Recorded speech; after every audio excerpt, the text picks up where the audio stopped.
muna bago mag-start ng interview. Kiss! Kiss muna! Sige na!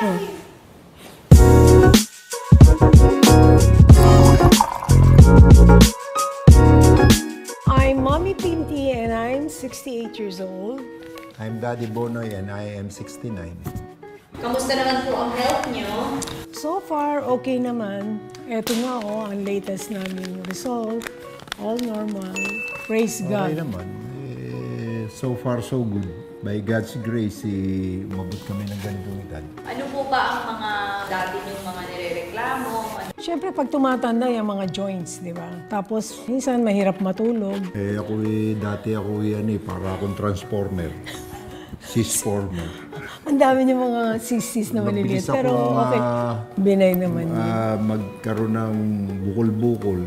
Sis-former ka. Kaya nga, sis-former daw ang tawag doon. Sa likod ka, meron. Pero wala na.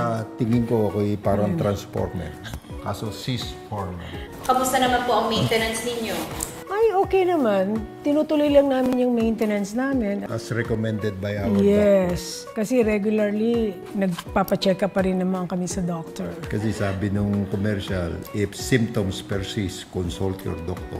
Ano pa yung mga ginagawa niyo to keep yourself healthy? Nag-exercise pa rin, kahit 15 minutes to 30 minutes lang sa room. Yung anong ginagawa natin, yung power walk sa YouTube. And then, of course, taking our maintenance medicines and going to doctor regularly.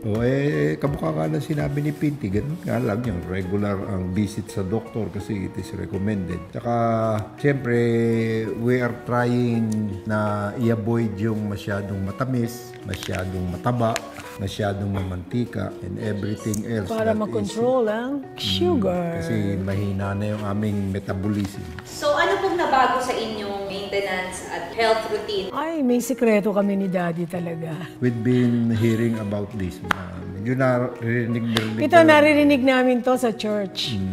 Ngayon, tinaray namin. Grabe, ang sarap ng tulog ko. Ang sarap ng aking yung bowel movement regularly. At ang result ng aming mga lab tests are all okay. Dinagdag lang namin yung Chef Ives Paragis tea at capsules. Gano'n po kayo kadalas umiinom ng Paragis capsule? Ako, parang a day 4 capsules. Pero iniinom ko yung 2 capsules after lunch and then before going to bed. Every kailan naman po kayo minom ng tea? Every time may meal and then before going to bed. Para sure masarap ang tulog. In the morning, imbis na magkape, nag-Chef Ives tea. Na-recommend din na po ba sa mga kaibigan? Ay, sa mga taga-church na. Ang dami ko na nasabihan. Pag siyempre may naramdaman kang maganda sa katawan, siyempre gusto mo maramdaman din ng mga kaibigan mo, kamag-anak mo. Si Pinty lalo na. Familiar sila talaga sa Paragis. Of course, it's time to take our maintenance, Daddy Bonoy. 2 capsules before. Para sa aming maintaining balance. Pero ay makubig ng tubig. May tubig.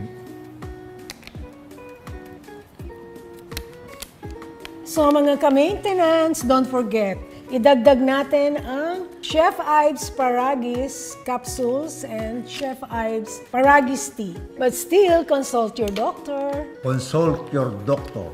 Do not insult your doctor. Ewan ko sa'yo.